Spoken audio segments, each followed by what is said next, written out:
Hello नमस्कार दोस्तों। तो चलिए रोज की तरह आज भी हम लेकर आ गए हैं आपके लिए एक बहुत ही इंटरेस्टिंग टॉपिक जो आपके लिए जानना बहुत ही ज्यादा जरूरी है। तो देखिए आप जैसे बोर्ड पे यहाँ पे देख सकते हैं कि मैं एक टॉपिक लेकर आई हूँ जिसका नाम है रैबिज वायरस। ज्यादातर गांव में होता है या इधर से लोगों को होता है कि कुत्ते के माहौल यानी हम लोग के माहौल में गाँव में शहरों में कुत्ते बहुत सारे होते हैं, लेकिन कुत्ते को हम क्या करते हैं कि पालते हैं या कुत्ते हमारे घर के आसपास रहते हैं तो उससे क्या होती है, क्या प्रॉब्लम होती है, उस या कुत्ते के काटने से क्या दिक्कत होता है, कैसे हम पहचानेंगे कि कुत्ते के काटने से कैसे लक्षण दिखाई देता है, कैसे हम उसके रोकथाम कर सकते हैं। तो आज इस वीडियो में हम जानेंगे, तो आप वीडियो को अंत तक देखिएगा ताकि आपको सुरक्षा मिल सके या कभी भी ऐसा हो कि कुत्ते आप पे अटैक कर रहे हैं तो कैसे उससे हम प्रोटेक्ट कर सकते हैं खुद को, आज हम इस वीडियो में जानेंगे। तो सबसे पहले हम ये जानते हैं कि रैबिज वायरस कैसे होता है,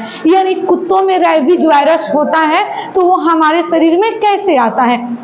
अब ज्यादातर सुने होंगे कि कुत्ते के काटने से रैबिज बीमारी होती है, तो एक कुत्ते के काटने से रैबिज बीमारी नहीं होता है। अब कुत्ते क्या करते हैं कि वहाँ पे नुखोर भी देते हैं ना, अपने पंजा से वो सब कर देते हैं, तो उससे भी हमें रैबिज बीमारी हो जाती है। तो रैबिज क्यों हो जाता है, रैबिज कहाँ होता है कि जब कुत्ते के अगर काटने से होता है तो कुत्ते के नखोरने से क्यों हो जाता है, क्योंकि ये इसलिए होता है कि कुत्ते के लार में जो होता है ना स्लाइवा होता है, उसमें क्या पाया जाता है,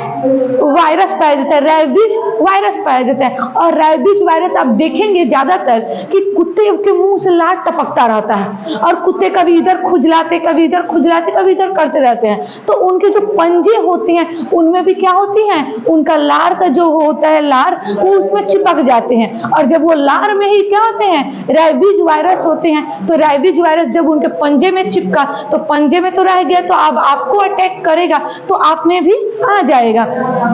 तो रैबिज जो होता है वायरस वो कुत्ते के कहाँ होता है, लार में होता है, दांतों में नहीं होता, कहाँ होता है, लार में होता है। और जब भी कुत्ते हमें काटते हैं तो काटने के बाद क्या होता है कि वो उस जगह पे देखिएगा चिपचिपा सा हो जाता है, चिपचिपा वायरस हो जाता है। चिपचिपा वो तो वायरस होता है, यानी चिपचिपा पदार्थ वहां पे लग जाता है। तो हमें क्या करना है कि अगर कुत्ते काटते हैं तो सबसे पहले बचाव के लिए क्या करेंगे, तो सबसे पहले बचाव के लिए हम उस जगह को, जिस जगह पे कुत्ता काटा है, यानी बाई चांस मान लीजिए हमारे हाथों में काटा है, तो जिस अंगों पे काटा है तो हम उस अंग को क्या करेंगे, अच्छे प्रकार से धोएंगे, अच्छे तरीके से धोएंगे, साबुन से धोएंगे या सर्फ से धोएंगे, क्योंकि उसके जो वायरस जो होता है ना, रैबिज वायरस होता है, तो जब हम साबुन सर्फ से धोते हैं तो धोने के बाद उसकी जो कोशिका झिल्ली होती है ना वो उसको फाड़ देता है, जिससे हमें सुरक्षा मिलती है और वो जो वायरस होता है वो अंदर नहीं जा पाता है।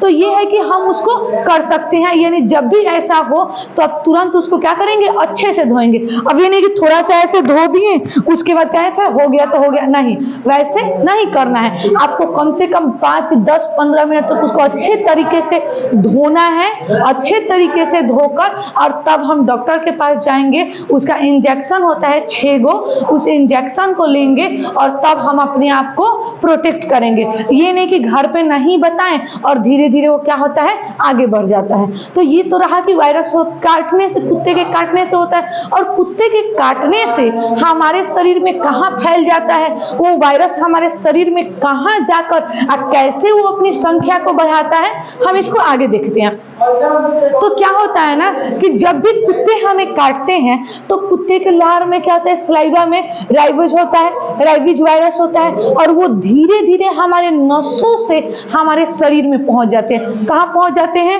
हाँ, शरीर में पहुंच जाते हैं। शरीर में पहुंचने के बाद वो क्या होता है ना कि जो रैबिज वायरस होता है तो उसे पतली नलियों में रहना आसान लगता है, यानी उसको पतली नली में रहना उसको क्या लगता है, बहुत ही अच्छा, स्वर्ग के जैसा लगता है। तो वो सोचता है कि इन सारी नलियों पे जहां से खून का स्त्राव हो रहा है, हाथ के, पैर के, चाहे और सारी जगहों पे, तो वहां पे नलियां जो होती हैं वो क्या होती हैं, थोड़ी मोटी होती हैं। तो मोटी होने के कारण वो उसमें रहना नहीं पसंद करता है, तो वो सीधा जाता है दिमाग में। कहाँ जाता है, दिमाग में जाके बैठता है, क्योंकि दिमाग की जो नसें होती है ना वो बहुत पतली पतली नसें होती हैं, और पतली पतली नसें क्या होती हैं कि वो उसके लिए घर जैसा लगता है और उसको बहुत ही आरामदेह लगता है। यानी हम कहीं जाते हैं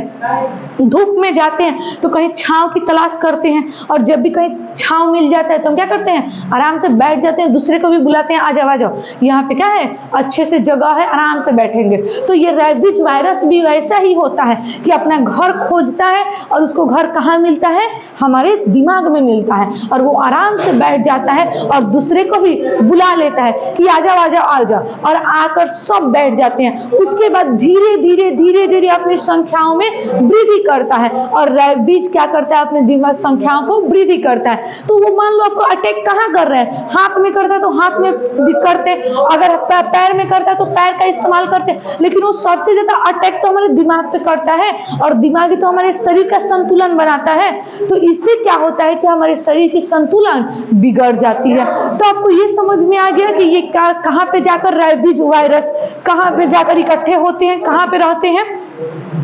दिमाग के नसों में रहते हैं। और दिमाग की नसें क्या होती हैं, पतली पतली होती हैं, जिसमें जाकर वो क्या करते हैं, अपना घर बना के बैठ जाते हैं और अपनी संख्याओं में वृद्धि करते हैं। और वो क्या करते हैं कि कम से कम यानी क्या करते हैं कि 7 दिनों में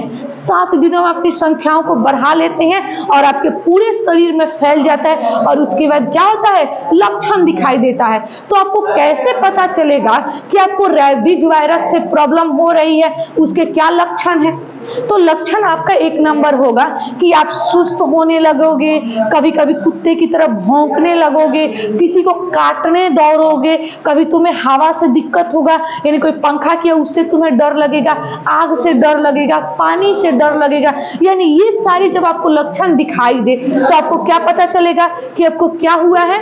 रैबिज वायरस आप पे असर कर रहा है, यानी कुत्ते ने आपको टच किया था। आप ऐसे सोचो, मान लो कुत्ते ने नखोर दिया, तो आप सोचोगे कुत्ता काटा तो थोड़ी है, कुत्ते तो नाखून किया है, तो नाखून किया है तो उसको भी आसान मत समझिए, क्योंकि आपको मैं क्या बताई,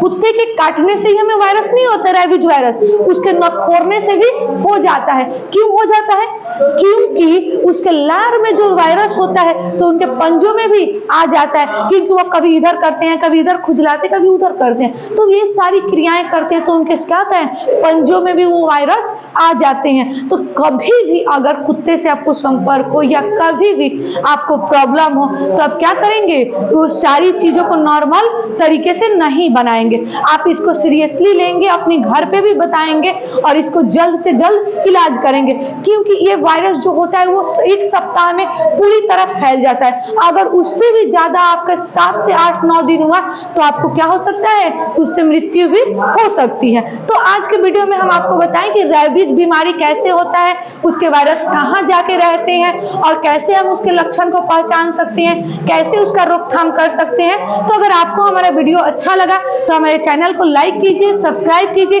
क्योंकि ऐसे ही क्वेश्चन आपके हम बहुत सारे क्वेश्चन और डेली हम आपको लेकर आए हैं और आपको देंगे, तो आप एक भी क्वेश्चन को मिस ना करें, इसलिए हमारे चैनल से जुड़िए। धन्यवाद।